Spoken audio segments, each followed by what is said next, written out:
Where does Got you. where does Haney fit on your totem pole Well, in terms of fights? I'd like to see Devin fight a recognized lightweight, like Linares or somebody like that. And then, I mean, in the same way, Ryan Garcia was tested with a Campbell.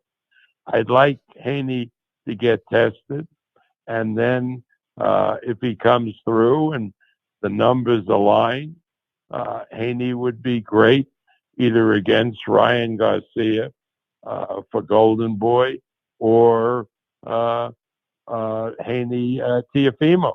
Mm, You know, I mean, Haney, and this doesn't demean him. Haney is really untested now. mm. So let's put him in. They should put him in with a real test, and if he passes the test, then he would be a very desirable partner, uh, either for a Tiafimo or a Ryan Garcia. Do you? Yeah, there's a couple of Oh yeah, super yeah. chats. Why? Oh no! But before I ask that, have you and Eddie discussed Devin Haney versus your stable, albeit Tiafimo, Loma, or anyone else at 35? Not no, not real. I mean, Eddie may have mentioned it to us. We talk all the time. He may have mentioned it to us, but never really pursued it because I think you know uh, Eddie. I think realizes that Haney got to get tested first, the same way Ryan Garcia was tested, Okay. and then he would realistically enter the picture. Got that. We got another question. Why not Bud Porter in Texas or wherever they allow crowds? And why not a $50 pay per view so you can get more buys? Well, I think that's very good. But again, if the opportunity arose to fight Pacquiao, and that was being financed by a tremendous site fee, Mm-hmm. why wouldn't Bud want to do that fight before any other fight? Sure. I have this funny feeling in me, Bob, that y'all are protecting assets. Like for example, I think on some level, Al Heyman is protecting Earl Spence on some level by giving him narratives. I think on your end, you may be protecting Bud, giving him narratives on your end, so y'all don't mess up the money at the finish line, and that being Crawford and Spence. No, we're ready to do that fight tomorrow. Uh, I mean, I say tomorrow. If the Pacquiao thing comes through, that's the fight that Crawford's going to do. If it doesn't come through, then and Al called me, let's do the fight. We'd sit down immediately with him and try to put it together. okay.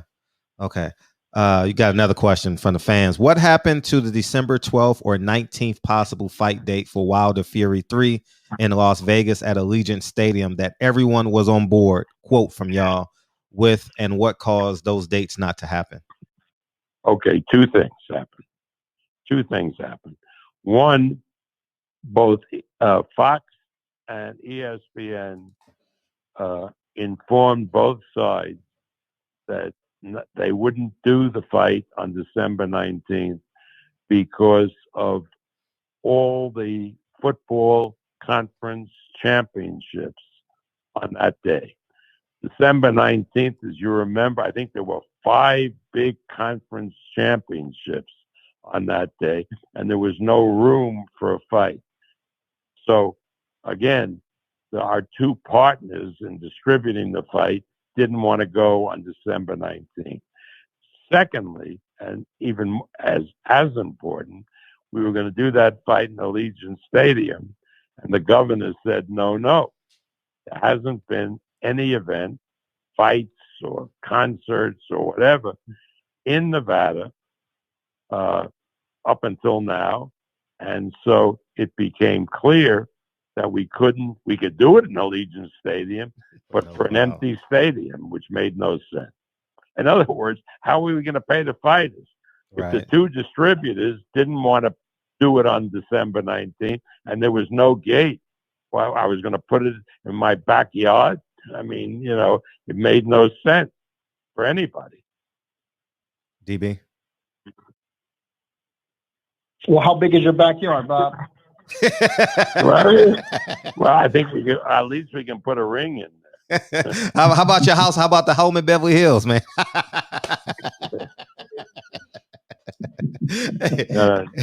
I know California was the same problem. You couldn't get spectators. Yeah, right. Go ahead, DB. Yeah, so 2021, you got a young prospect Berlanga, and you got the still rising star in Shakur. So who will be the face of Top Rank 2021, 2022 in the future? We have a lot of faces. We've always had a lot of faces when we were promoting. We were promoting at one point years ago Oscar and Mayweather at the same time. Who was the face? There were a lot of faces. I mean, if you have a promotional company, you don't limit yourself to one face. The more faces you have, Shakur is somebody that we love and is going to be a huge star. So is Tyson Fury is a huge star. Teofimo, if he continues, will be a rise. It will be rise even above where he is now. Again, if you're a promoter, you don't rely on one star. Now, in some companies, I know Golden Boy at one point, the face of Golden Boy was Canelo Alvarez. Now he's no longer with them. So they have Ryan Garcia and Virgil Ortiz, and gradually they'll ride those horses, they hope, to superstardom. I always wanted to ask you this. What's the special relationship with Top Rank and the WBO? We again that we work with all of these organizations very, very closely with organizations. The WBO has been a tremendous organization, allows us to do major fights. The WBC under Mauricio Suleiman, we're very close with. We talk to him all the time. The